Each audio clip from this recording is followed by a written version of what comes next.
केंद्र की सत्ता को उखाड़ फेंकने के लिए एक बार फिर 5 दशक बाद बिहार रणनीति का केंद्र बन रहा है। बिहार के सीएम नीतीश कुमार विपक्षी दलों को एक साथ लाने की कोशिश कर रहे हैं। कभी इसी तरह की पहल की अगुवाई जयप्रकाश नारायण ने भी की थी। बिहार की धरती से तत्कालीन केंद्र सरकार के खिलाफ जो आवाज उठी वह देखते ही देखते पूरे देश का सुर बन गई थी। इन दिनों बिहार के मुख्यमंत्री नीतीश कुमार कुछ इसी अंदाज में भाजपा को चुनौती देने की कोशिश कर रहे हैं। हालांकि तब के आंदोलन और आज की गोलबंदी में बुनियादी अंतर है। अब सवाल उठता है कि ऐसी कोशिश क्यों हो रही है, जबकि देश ने देखा है कि पूर्व में 3 बार गैर कांग्रेसी दलों की सरकारें बनी। पहली सरकार 1977, दूसरी 1989 और तीसरी 1996 में। तीनों ही सरकारों में समाजवादी धड़ा मुख्य भूमिका में रहा, लेकिन तीनों ही सरकारें अपना कार्यकाल पूरा नहीं कर सकी।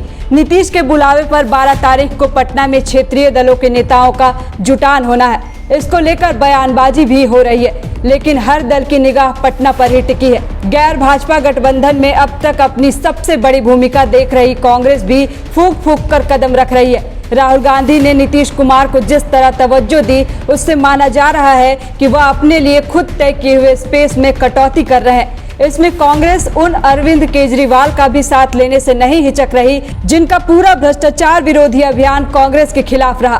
कांग्रेस की बुनियाद को केजरीवाल ने भाजपा से ज्यादा चोट पहुंचाई है। अब केजरीवाल पटना से पहले रांची आकर हेमंत सोरेन से मिलने वाले हैं। ऐसे में खुद हेमंत सोरेन भी मुलाकात के बाद ही कुछ कहना चाह रहे हैं, जबकि पार्टी अपने नेता को दूसरे से बेहतर बता रही है। जब विपक्ष के सब लोग हैं तो हम भी हैं। और कुछ और?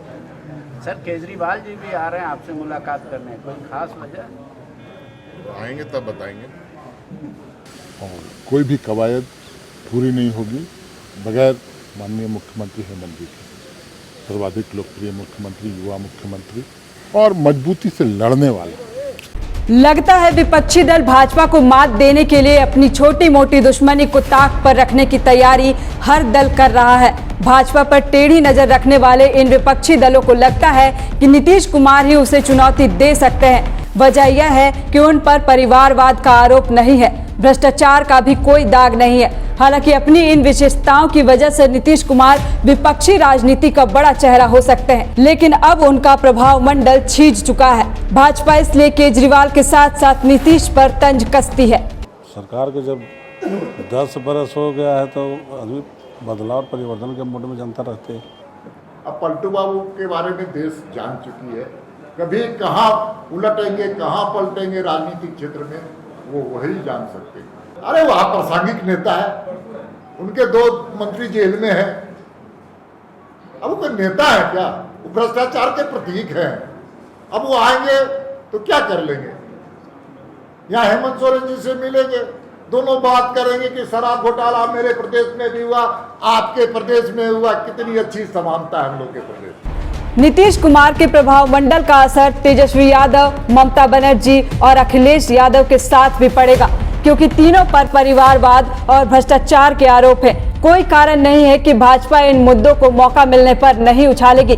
बेशक पिछले 2 चुनाव में बसपा का वोट बैंक कम होता गया, लेकिन मायावती अब भी कम से कम उत्तर प्रदेश में महत्वपूर्ण है। उनकी भूमिका इस गोलबंदी में साफ नहीं है।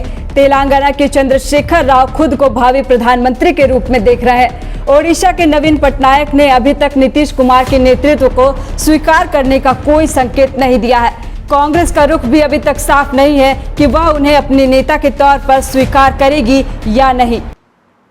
देखिए, अवधारणा बहुत कुछ हम लोग अपना दिमाग में पाल लेते हैं और उसी अवधारणा को लेकर हम लोग कोई भी कार्यक्रम चलाते हैं। अंजाम क्या होगा समय ही बता पाएगा, लेकिन बिल्कुल ये कह सकते हैं कि सही समय पर नीतीश जी विभिन्न प्रदेश घूमे हैं, जो वहाँ नहीं, बिना कांग्रेस के कुछ नहीं है। कांग्रेस तो है ही है। विपक्षी एकजुटता जो रीजनल फोर्सेस की हो रही है वो कांग्रेस में बिल्कुल बिल्कुल सब कांग्रेस के साथ हो रही है, इसका भ्रम मत पालिएगा।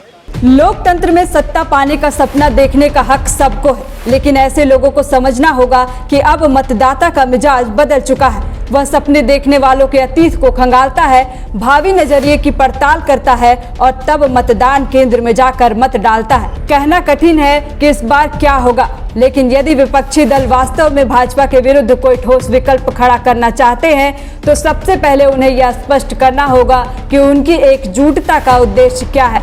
यह प्रश्न इसलिए क्योंकि भाजपा हटाओ एक नारे की शक्ल तो ले सकता है, लेकिन वह जनता को आकर्षित नहीं कर सकता।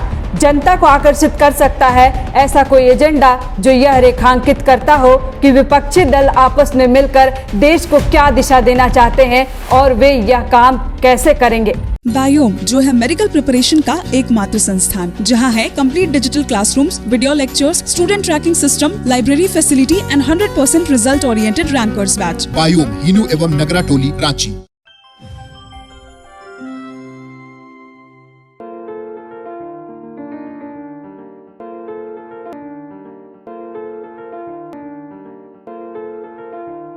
thefollowup.in.